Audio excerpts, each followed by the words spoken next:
تو کیا ہوتا ہے کہ وہ پھر ضائع ہو جاتا ہے۔ اور اللہ نے فرمایا کلوا واشربوا ولا تسرفوا، کھاؤ پیو اور اسراف نہ کرو۔ اب میں ایک مشورہ دیتا ہوں، سمجھ میں آئے تو لے لینا، نہیں سمجھ میں آئے تو واپس کر دینا۔ دیکھیں، روزہ ایک دن کا تو ہے نہیں، ایک مہینے کا، ایک دن یا 2 دن میں ایک آئیڈیا ہو جاتا ہے کہ کتنا بنانا ہے۔ تو اب آپ اپنے گھر والوں پہ چھوڑ دیں کہ بھئی جتنی ہمیں ضرورت ہے اس حساب سے بنا لو۔ اب وہ خواتین جتنی ضرورت ہوگی اتنا بنا لیں گے، اور میں خواتین کو بھی ایک مشورہ دوں گا نیکی کا، کہ وہ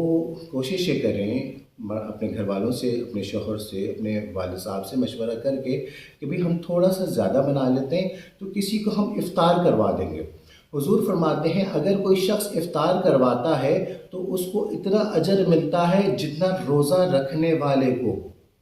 اور روزہ رکھنے والے کے نیکی میں اجر میں کمی نہیں ہوگی۔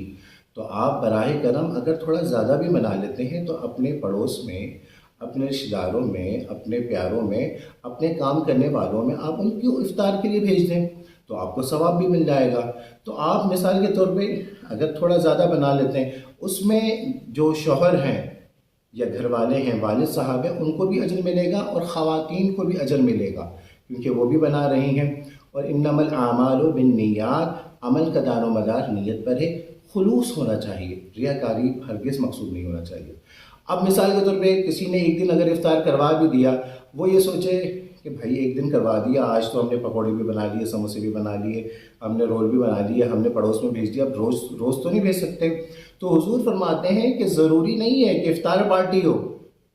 مقصد یہ حضور فرماتے ہیں کہ اگر کوئی روزے دار کو ایک گھونٹ پانی پلا کر افطار کراتا ہے تو بھی اس کو اجر ملے گا، اتنا ہی اجر ملے گا جتنا روزہ رکھنے والے کو۔ کوئی کسی کو کھجور دے کر کھجور سے روزہ رکھواتا ہے، روزہ افطار کرواتا ہے، اس کو اجر ملے گا۔ کوئی ایک گھونٹ پانی یا شربت پلا دیتا ہے۔ لہٰذا خلوص ہو تو اس تھوڑے سے عمل سے یا تھوڑی سی جو افطار سے بھی ثواب ملے گا، تو آپ وہ کروائیں۔ اب ہمارے عموماً کیا ہوتا ہے کہ ڈھیر سارا افطار بن گیا، اور ڈھیر سارا افطار بننے کے بعد ہوتا یہ ہے کہ وہ پھر ٹوکری میں چلا جاتا ہے، خراب ہو جاتا ہے۔ تو براہ کرم قرآن پاک میں اللہ فرماتا ہے کلوا واشربوا ولا تسرفوا، کھاؤ پیو اور اسراف نہ کرو۔ اگر آپ نے افطار سے پہلے کسی کو افطاری نہیں دی اور آپ کے افطار کرنے کے بعد کچھ کھانا افطار کا سامان بچ گیا، تو وہ آپ اس کو رکھ کر خراب کرنے سے بہتر ہے کہ کسی غریب کو، کسی پڑوسی کو، کسی کو آپ دے دیں تاکہ وہ کھا لے گا تو آپ کو ثواب ملے گا۔ تو آپ اور اس بات کا خیال رکھنا ہے کہ آپ نے جو چیز دی ہے وہ ہرگز خراب نہ ہو۔ ہمارے عموماً یہ ہوتا ہے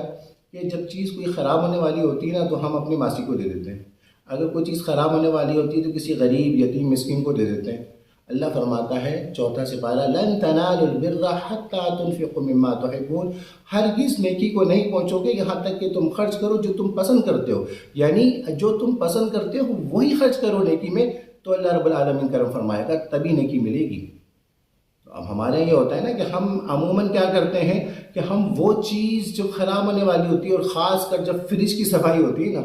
تو فریج کی صفائی خاص کر بقرعید کے ٹائم پہ تو لازمی ہوتی ہے کہ اس میں سے پتہ نہیں کیا کیا، جو ڈی فریزر والے ہوتے ہیں نا ان میں اندر پتہ نہیں کیا کچھ پڑا ہوا ہوتا ہے، تو وہ ہم دیکھتے بھی نہیں ہیں کہ خراب ہے نہیں ہے، ہمیں اندازہ ہوتا ہے خراب ہے، وہ اٹھا کے ماسی کو دے دیا، ہم نے پڑوسی کو دے دیا، کسی غریب کو دے دیا، کسی یتیم کو دے دیا، کسی مسکین کو دے دیا۔ اللہ کے بندے وہ کھائیں گے، وہ فوڈ پوائزن ہو جائے گا۔ وہ جب ایک چیز کھا نہیں سکتے تو وہ اگر خدا نخواستہ ان کو کوئی مسئلہ ہو گیا تو وہ ڈاکٹر کو کہاں سے دکھائیں گے؟ لہٰذا اگر آپ نے نیکی کرنی ہے تو آپ کم سے کم ایسی چیز دیں جو آپ خود، اگر آپ کو مٹن پسند ہے،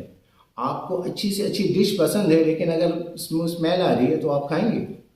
اگر کوئی چیز آپ کی فیوریٹ ڈش ہے، جتنی اچھی کیوں نہ ہو لیکن تھوڑی سی خراب ہو، آپ نہیں کھائیں گے۔ تو لہٰذا آپ کو اگر کسی کو کوئی چیز دینی بھی ہے تو آپ ایسی چیز ہرگز نہ دیں جو خراب ہو چکا ہو۔ تو لہٰذا اگر میرا مشورہ یہ ہے کہ افطار میں اگر کوئی چیز زیادہ بن بھی جائے تو آپ کوشش یہ کریں کہ افطار کرنے سے پہلے کسی کو افطار کروا دیں تاکہ آپ کو افطاری کا ثواب بھی مل جائے، اور اگر بالفرض آپ نے نہیں کیا اور بچ بھی گیا تو آپ نے اس کو ضائع کرنے سے بہتر ہے، خراب کرنے سے بہتر ہے، یا خراب ہونے کے بعد کسی کو دینے سے بہتر ہے کہ آپ اس کو فوراً افطاری کے بعد کسی کو دے دیں۔ افطاری کا ثواب تو نہیں ملے گا، لیکن کسی کو کچھ کھلانے کا ثواب تو ملے گا نا، کسی غریب کو، کسی مسکین کو، کسی یتیم کو، کسی پڑوسی کو، کسی دوست کو، کسی کو بھی کوئی چیز کھلانے کا ثواب ملے گا۔ تو اللہ رب العالمین سے دعا ہے کہ اللہ رب العالمین ہمیں بھرپور طریقے سے ہمیں روزہ کے ثمرات عطا فرمائے، اور روزہ کو باقاعدہ جس طریقے سے روزہ رکھنے کا حکم ہے